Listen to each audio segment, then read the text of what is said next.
ஒரு தம்பி இப்ப புதுசா கட்சியை தொடங்கிய தம்பி, அவருக்கு ஒரே ஒரு அஜெண்டா தான், ஒரே கட்சி ஒரே அஜெண்டா. அவருக்கு என்ன அப்படின்னா ஒரே அஜெண்டா தான், திமுக ஒரு தீய சக்தி, திமுக ஒரு தீய சக்தி, திமுக ஒரு தீய சக்தி. நீங்க திமுகவை திட்டத்தை பத்தி எங்களுக்கு ஒன்றும் கவலை இல்லை, எங்களுக்கு அதுல ஒன்றும் பிரச்சனை கிடையாது. நீங்க யார் என்பது தெரிந்து விட்டது. நீங்கள் தமிழுக்காகவும் தமிழ்நாட்டு மக்களுக்காகவும் தமிழ் மண்ணுக்காகவும் போராடுவதற்காக கட்சி தொடங்கவில்லை. திமுகவை வீழ்த்த நினைக்கிற RSSக்காக நீங்கள் கட்சி தொடங்கி இருக்கிறீர்கள். திமுக தன்னை தற்காத்துக் கொள்ள போராடும், அது வேறு. திமுகவை அழிக்க முடிந்தால் அழித்துக் கொள்ளுங்கள், அதற்கு எங்களுக்கும் சம்பந்தம் இல்லை. நாங்கள் ஒருபோதும் அதற்காக வாதாட வரமாட்டோம். எங்களுக்கு அதிலே பிரச்சனை கிடையாது.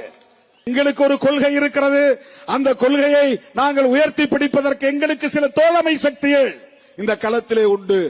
நாங்கள் பேசுகிற அரசியலை திமுகவும் பேசுகிறது, அதிலே உறுதியாக இருக்கிறது என்பதால் நாங்கள் அவர்களோடு கைகோர்த்து நிற்கிறோம், அவ்வளவுதான்.